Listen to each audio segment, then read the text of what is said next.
California Democrats are one step closer to approving a ballot measure that paves the way for new congressional maps. Lawmakers in Sacramento are trying to get a ballot referendum passed that could potentially net Democrats 5 more seats in Washington and the 2026 midterms. The measure still needs to pass the full Assembly and Senate before it goes to voters for final approval. And this push comes as Texas Republicans inch closer to approving new congressional maps that would create 5 additional Republican-leaning House districts. Katie Porter joins us now. She was a Democratic Congresswoman representing California and is now running for governor. Thanks for joining us. So you have supported this move by Democrats, but does all of this undermine the independent redistricting process?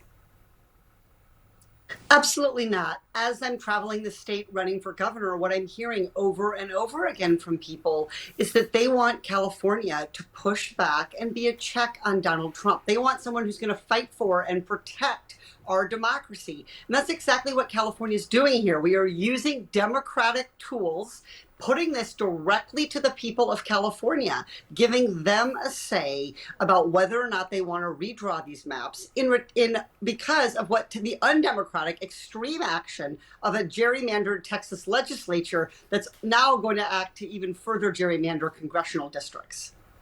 What do you say to those who argue, look, 2 wrongs don't make a right, and now this is just going to have a cascade effect? What do you say? What California is doing is very different than what Texas is doing. First, California was hopeful that if we said that we would do this, that Texas would stand down, that they would go back to what we've seen, which is redistricting only following a census. They have not. Second, the Texas legislature is the one acting here, a deeply gerrymandered legislature. In California, who's going to make this decision? The people of California. So we are using a democratic tool to reshape our democracy in response to the extreme undemocratic authoritarian activity that we are seeing out of Washington. And the last thing I will say is this is temporary. Built into the language that Californians will be considering is the fact that California will return to its really leading, groundbreaking, very, very, very excellent independent redistricting process here in just a couple of years. So this is a response to what I hope will be short-lived anti-democratic authoritarian activity out of Washington. Have you been in conversations with any other Democrats about trying to redistrict in other states?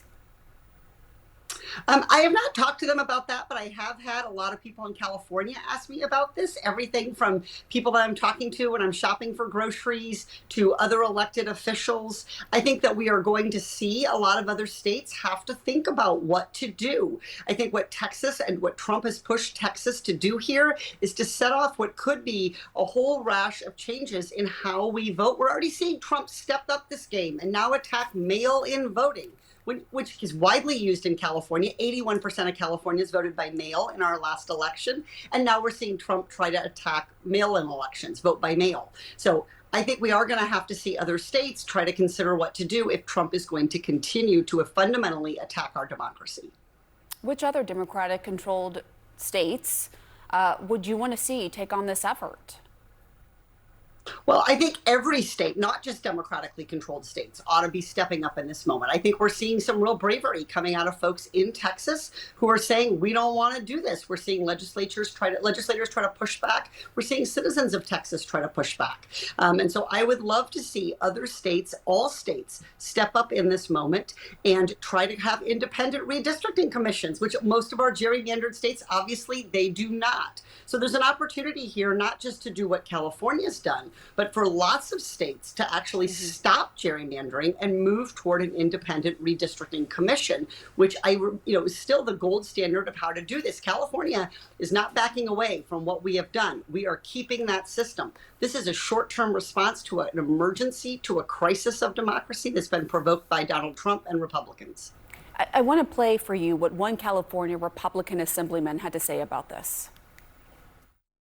We should prove by example that we can do this better, that we create the foundations for the rest of the nation, because it's supposed to go as California goes the nation.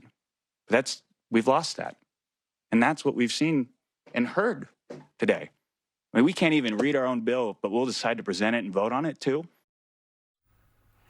Why is he wrong? And how do you think Governor Newsom is handling this with his aggressive stance toward the Trump administration? Well, look, Republicans in Washington, D.C. had the opportunity, including California Republicans, to vote for national